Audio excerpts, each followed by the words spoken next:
అనుకున్నా ఇయ్యాల కూడా ఈయన వార్త ఉంటుందని అనుకుంటూనే ఉన్నా రానే వచ్చింది. ఏం చేస్తాం, సారు జోరు అట్లుంటది. ఇక అరెస్ట్ అవుతాడు, రాజమండ్రి జైలుకు పోతాడు, అయినట్టే పోయినట్టే అని అందరు అంటుంటే ఆయనేమో పరాకతిగా కూకొని కాఫీ దాక్కుంటా ఇంటర్వ్యూలు ఇవ్వబట్టే.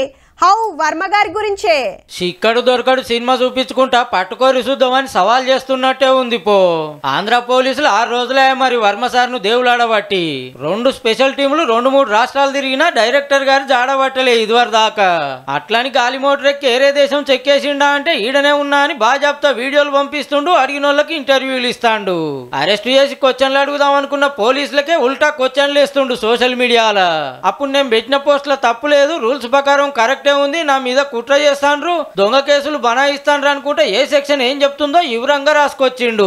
ఒక్క పోస్ట్ మీద గిన్ని కేసులా? నేనేం పరారుగాలే, పోలీసులే నా కాడికి వస్తలేరు. ఒకళ్ళ అరెస్ట్ చేసినా జైల్లో కథలు రాసుకుంటా నాకేం ఫరక్ పడదనబట్టే. కేసులు పెట్టే ఆస్పెక్ట్ అనేది సీరియస్ గా తీసుకుంటే 100 కోట్ల ఇండియన్ జనాభాలో నాకు తెలిసి 50 lakhs మీద కేసులు పెట్టారు. ఇంత బాజాబ్తా మాట్లాడుతుండు, రాస్తుండు, ఇంటర్వ్యూలు ఇస్తుండు. కానీ ఏడున్నాడో పోలీసులకు ఎందుకు దొరుకుతలేడో?